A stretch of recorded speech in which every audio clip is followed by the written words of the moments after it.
Welcome back, brothers and sisters. I am Braden. This is Langley Outdoors Academy, and thank you for stopping by. All right, guys, tonight we are doing part two of our four-part series around the Denver Accord.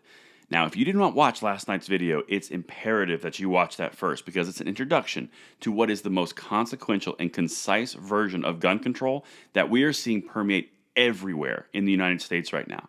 From New Mexico's new desired laws on safe storage with felony penalties, to North Carolina's permit to purchase, to Wisconsin's new safe storage laws, all the things that we're seeing across the United States, Colorado's safe storage laws, red flag laws, it all comes from the gun control left. And up until now, I couldn't find where the orchestrating paper was because that's how the left works. They have a plan and they disseminate it out. It is almost a hive mind mentality. This is it. The Denver Accord, it's linked in the description box below, and right now, we're going to go through the four main principles that we're starting to see on a national level. Guys, this is the blueprint. It's imperative that we know this and we can speak to this and hold anybody accountable that would sign up to this. Politicians, legislators, anyone. But let's dive in. Here are the four principles. Like I said, it's in the description box below if you want to look at it, and let me know what you guys think on this because this is crucial.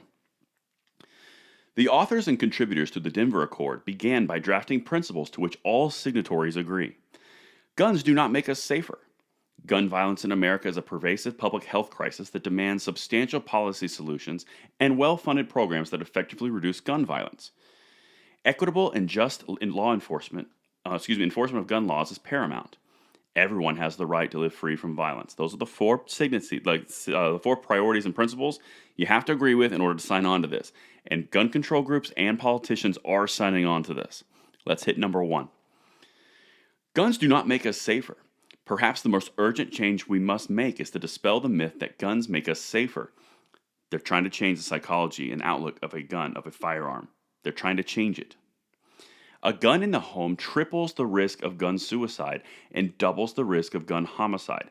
They're going after the heartstrings. If you have a gun in your home, you are more at risk. Now, the important part here is they said risk because you cannot quantify the increased actual damage statistics from this. So they're going from potential, which is a hypothetical, but it's still scary.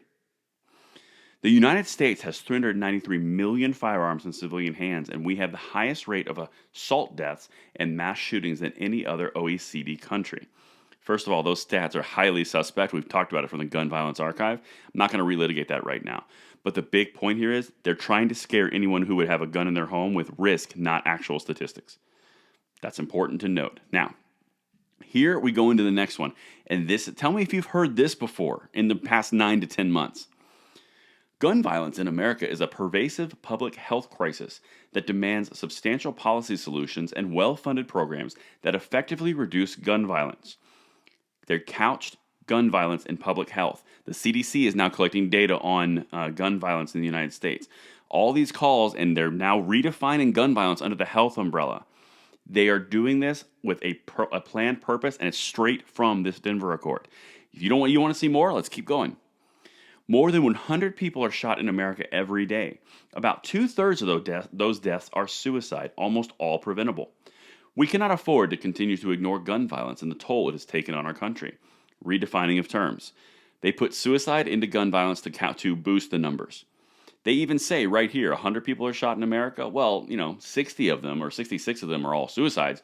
But they're shot, that's gun violence. They're changing the terms of gun violence. They're changing the terms of health. What can go under the health umbrella where the government has more control? That's what they're doing here. Let's keep going because it gets even more nefarious. Equitable and just enforcement of gun laws is paramount. Some communities suffer the ill effects of gun lobbies' dangerous, quote, guns everywhere agenda more than others.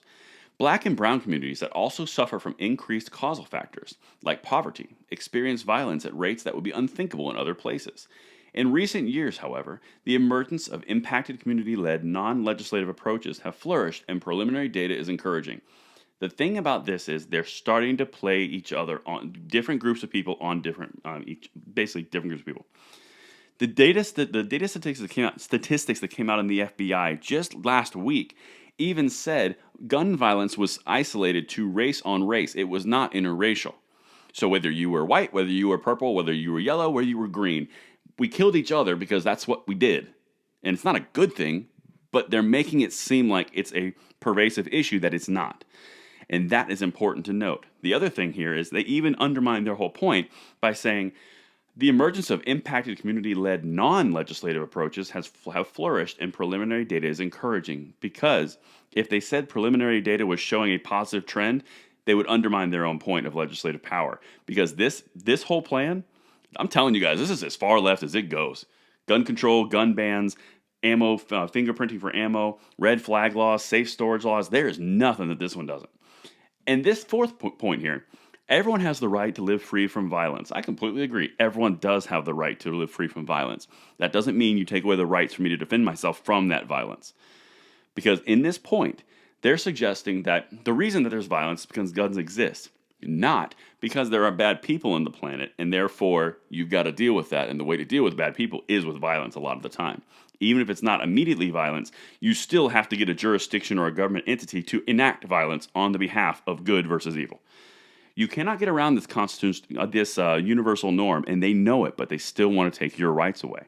And that's only the four principles. Tomorrow night, I'm going to go into something even deeper, and this is where it gets crazy town. Denver Accord, people, remember that. And I will see you tomorrow night. I'm Braden, signing out.